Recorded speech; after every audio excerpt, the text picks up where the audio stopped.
अस्सलामु अलैकुम दोस्तों, उम्मीद है आप लोग खैरियत से होंगे। आज हम आपको बताने लगे हैं सुलह हुदैबिया के बारे में। चलिए शुरू करते हैं। सुलह हुदैबिया 6 हिजरी में पेश आया जब हमारे नबी सल्लल्लाहु अलैहि वसल्लम सहाबा के साथ उम्रे की नीयत से निकले और हज़रत उस्मान रज़ी अल्लाह ताला अन्हु को पैगाम लेकर भेजा कि हम सिर्फ उम्रे की नीयत से आ रहे हैं, हमारा और कोई मकसद नहीं। तब अफवाह फैल गई कि हज़रत उस्मान रज़ी अल्लाह ताला अन्हु को शहीद कर दिया गया।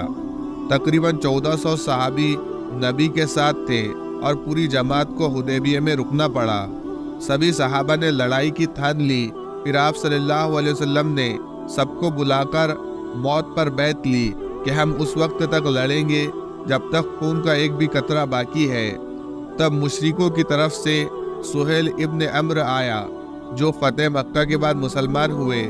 कहने लगे हम सुलह करने के लिए तैयार हैं, जंग नहीं चाहते। आप सल्लल्लाहु अलैहि वसल्लम भी इस पर तैयार हो गए।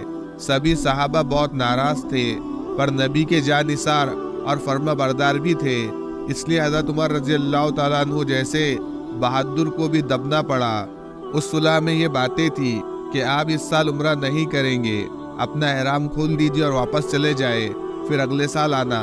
दूसरा ये कि 10 साल तक हमारे और आपके बीच में कोई जंग नहीं होंगी।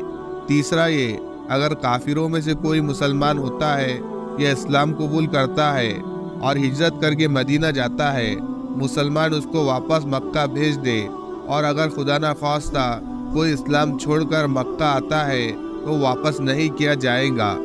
सहाबा यहाँ भी बहुत नाराज हुए, लेकिन नबी का हुक्म था। अभी सुलहनामा मुकम्मिल भी नहीं हुआ था कि हज़रत अबू जंदल रज़ी अल्लाह ताला अन्हु जो कि सुहेल के बेटे थे, मुसलमान होने की वजह से तकलीफ़ों में मुब्तला थे, जंजीरों में बांध कर रखे जाते थे और तकलीफ़ें दी जाती थी। मुसलमानों के पास आए कि शायद कुछ मुसीबत से छुटकारा मिल जाए, लेकिन बाप ने तमाचा मारा और वापस ले जाने पर इसरार किया। आप सल्लल्लाहु अलैहि वसल्लम ने कहा भी कि अभी तो सुलहनामा मुरतब भी नहीं हुआ, पर वो नहीं माना और उनको वापस ले गया। जाते हुए अबू जंदल रज़ी अल्लाह ताला अन्हु ने पुकार कर कहा कि मैं मुसलमान होकर इतनी मुसीबतें उठा चुका हूँ और अब वापस किया जा रहा हूँ। तब अल्लाह ही जाने मुसलमानों के दिल पर क्या गुजरी होंगी। आप सल्लल्लाहु अलैहि वसल्लम ने सब्र की तलकीन की। सुलहनामा मुकम्मल होने के बाद एक और सहाबी जिनका नाम अबू बसीर है भागकर मदीना आए, लेकिन सुलह के मुताबिक आप सल्लल्लाहु अलैहि वसल्लम ने उन्हें वापस कर दिया। जो 2 लोग उनको लेने के लिए आए थे, उनमें से एक से हज़रत अबू बसीर रज़ी अल्लाह ताला अन्हु ने कहा, तेरी तलवार तो बहुत नफीस मालूम होती है। वो तारीफ से खुश हो गया और तलवार आप रज़ी अल्लाह ताला अन्हु के हाथ में दे दी। उसी तलवार से आपने उसका कत्ल कर दिया। दूसरा भागा हुआ नबी की खिदमत में हाजिर हुआ। जब हज़रत अबू बसीर रज़ी अल्लाह ताला अन्हु वापस आए तो देखा नबी नाराज है, अगर और कोई लेने के लिए आए तो वापस कर दिया जाऊंगा। तो वहां से चले गए और समंदर के करीब अपना पड़ाव डाल दिया।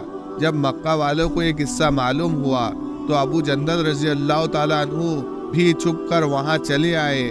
फिर जो मुसलमान होता वो उनमें मिल जाता। कुछ ही अरसे में मुख्तसर जमात हो गई। वहाँ न खाने का कुछ इंतज़ाम था न रहने का। अल्लाह ही जाने कैसे दिन गुजरते होंगे। जो काफिला वहाँ से गुजरता उससे मुकाबला करते और लड़ते। आखिर परेशान होकर कुफ्फार मक्का आप सल्लल्लाहु अलैहि वसल्लम की खिदमत में आए और मिन्नत की कि रिश्तेदारी का वास्ता आप उन लोगों को मदीना बुला लीजिए। लिखा है कि जब आप सल्लल्लाहु अलैहि वसल्लम का खत वहाँ पहुँचा तो अबू बसीर रज़ी अल्लाह ताला अन्हु मर्जुल मौत में गिरफ्तार थे। खत हाथ में था कि इंतकाल हो गया। इन्ना लिल्लाहि व इन्ना इलैहि राजिऊन।